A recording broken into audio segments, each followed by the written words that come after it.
Other big news that happened on Friday is that the Cardinals released Deandre Hopkins. Now, we were talking last week about the sweepstakes and, how Hopkins talked to the podcast and gave his list of things that he wanted in the next team. But I was still pretty surprised that the Cardinals just released him. I do know that he has a big contract, so maybe offloading that was a little bit too difficult. One, Brady, curious what you think about that, and then we'll go through some odds about where he ends up.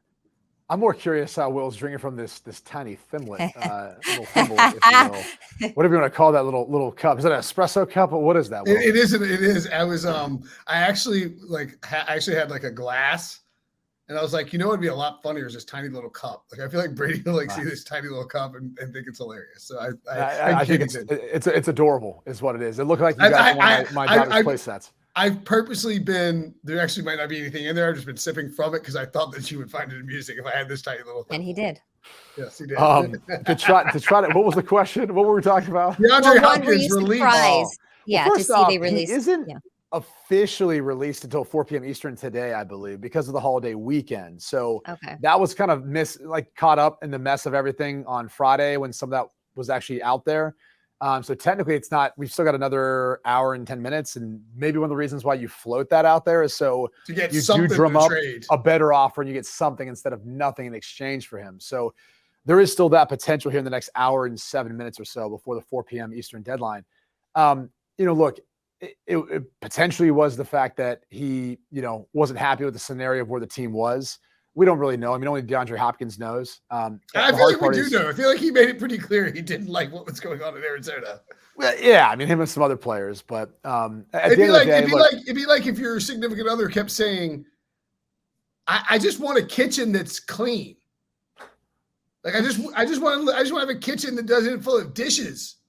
And like Brady, go clean the kitchen. It's all she's asking, man. Right. I think there was more than just that ask. But that being said, Bills, Chiefs, clearly the kind of contenders for him, at least based on the odds. I believe those are the top two odds favorites. The interesting thing about it is at this point in time for DeAndre Hopkins' career, I mean, look, he wants to play for a contender. That's why you're looking at all these teams and saying, yeah, those are all playoff teams with the quarterbacks that they have. They all have quarterbacks that you could make a case are going to be, if not already are, Hall of Fame quarterbacks in Mahomes and Rodgers. Josh Allen, Lamar Jackson on their way, and all teams that I think are making an investment in an arms race. And he would be one of those valued pieces, but he's not going to probably be able to do it for the number that he wants if he is outright released, just purely because of the time of year, the cap structure and everything else. And he's getting up there in age, so how much of an investment do you want to make into a wide receiver that you might feel like could be more prone to injury? But he's still got a lot left in the tank. I would love to see him on one of these top teams and see what he's capable of doing. I mean, if he goes to the Chiefs, it's just unfair. It's just I don't even know what I wouldn't even know what to think of that if he ended up as a Kansas City Chief. Cleveland Browns 20-1. We see on the odds. The interesting thing about the Browns though is there's this thought that you look at the Watson-Hopkins relationship. Why did they move on from Hopkins? Was it the relationship with Watson and him in the locker room? I remember there's a lot of things speculated and reported during that time. So it'd be curious to see if there would be a welcome reunion. And clearly the Browns could use his services. And I'm sure it helps that, Watson would be able to have a chemistry with him and a relationship with them. But if you're looking at the Browns as compared to the Bills, Chiefs, some of the others, you probably feel like those teams have a better shot at winning a Super Bowl. And if that's what this is all about, you're more apt to maybe take a little less and play there as opposed to going to Cleveland. I mean, don't you feel like DeAndre Hopkins has been through enough kind of turmoil between Houston and Arizona? Yes.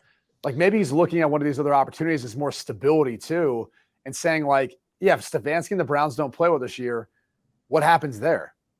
I mean, are they going to stick with Stefanski? No, probably not. If they do poorly, I think Stefanski, they're probably going to move on from Stefanski. I mean, I'm not going to sit here and feel sorry for DeAndre Hopkins. He's gotten paid a lot of money. When that trade to Arizona happened, he got a big contract with the Cardinals as a result of the trade. I remember it was happening live during our Pick Six podcast free agency show. Just a wild time to be alive. And we lost our mind.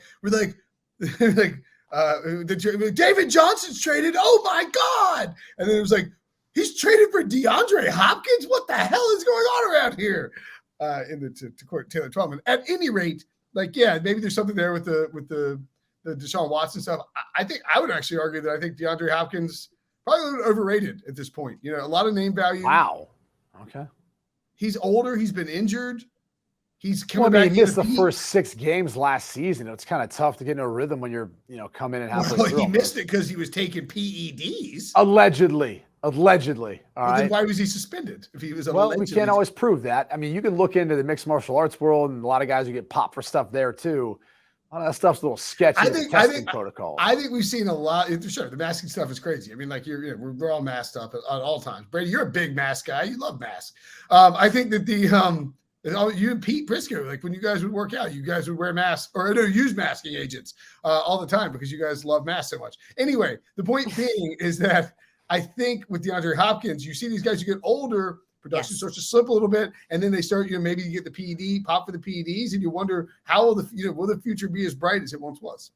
Do you kind of look like Zach Galifianakis? Like a thinner version? First of all, that is insult. A what version?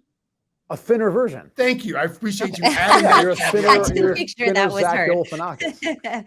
Hey, you kind of look like Jared Lorenzen, but like a skinnier version of Jared Lorenzen. R.I.P. Of course. I mean, just so many lines crossed there. I'm just kidding. I actually do. Yeah, probably a lot. First of all, I love Jared Lorenzen. I also love Zach Galifianakis, NC State alum Zach Galifianakis. And by the way, maybe that's where they got the Wolfpack line from, right? Yeah, that's right. NC State Wolfpack. You're part of the Wolfpack now with Zach Galifianakis. It's a 2-man Wolfpack. You're welcome to be our third, Brady Quinn. You do need a satchel. You can be. I'm wearing a satchel right now. Exactly. Actually, I'm wearing a Pete Carroll pimp hat gif. It's a GIF T-shirt. It's Pete Carroll, the GIF of Pete Carroll in the top hat. Pete Carroll in a top hat. I can't see. And a monocle.